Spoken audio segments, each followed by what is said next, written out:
सुबह के 3 बजे 7 वर्ष की लिली अपने कमरे में सो रही थी कि अचानक से उसकी आंख खुली और वह कमरे के दृश्य को देखकर एकदम से घबरा गई और देखी कि उसका पूरा कमरा धुएं से भरा हुआ है। धुआं दरवाजे के नीचे से होकर पूरे कमरे में फैल रहा है। वह तेजी से दरवाजे की तरफ भागी और दरवाजा खोलने की कोशिश की, लेकिन दरवाजा काफी गर्म था। लिली को पता था कि उसे अपने कमरे से बाहर निकलना है, इसलिए वह खिड़की के सहारे छत पर चढ़ गई। छत पर पहुंचने के बाद लिली ने चारों ओर देखा और देखा कि धुआं अगले कमरे से आ रहा है। उसने महसूस किया कि उसकी छोटी बहन सारा उस कमरे में सो रही है। लिली काफी डर गई और छत से उतरी, फिर सारा के कमरे की तरफ तेजी से भागी। जब लिली ने सारा का दरवाजा खोला तो पूरा कमरा धुआं और आग से भरा हुआ था। लिली वहां से सारा को उसके पालने में देख सकती थी, लेकिन वह उस तक पहुंच नहीं सकी। लिली को पता था कि सारा को जल्दी से जल्दी कमरे से बाहर निकालना है, इसलिए उसने एक कंबल पकड़ा और अपने सिर के चारों तरफ लपेट लिया और फिर लिली धुएं और आग के बीचों बीच सारा के पालने तक पहुंची। उसने ध्यान से सारा को उठाया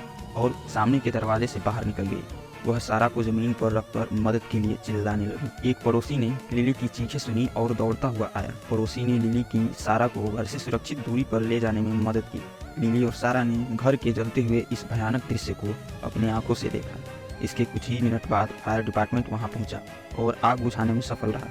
हालांकि घर पूरी तरह से जल चुका था। लिली और लिली के परिवार ने इस आग में अपना सब कुछ खो दिया, लेकिन वे सभी लिली के तेज सोच और बहादुरी के बदौलत सुरक्षित थे। लिली की इस कहानी से हमें शिक्षा मिलती है कि हमसे छोटे भी कभी कभी कुछ ऐसा कर देते हैं जो हम कभी नहीं कर पाते। सो इस कहानी की हीरो तो लिली है, लेकिन आप भी अपने जीवन में हीरो बन सकते हैं अगर आप इस वीडियो को देखते और समझते हैं। तो आज की वीडियो में बस इतना ही। मिलते हैं किसी नई वीडियो में किसी नई कहानी के साथ। Thanks for watching.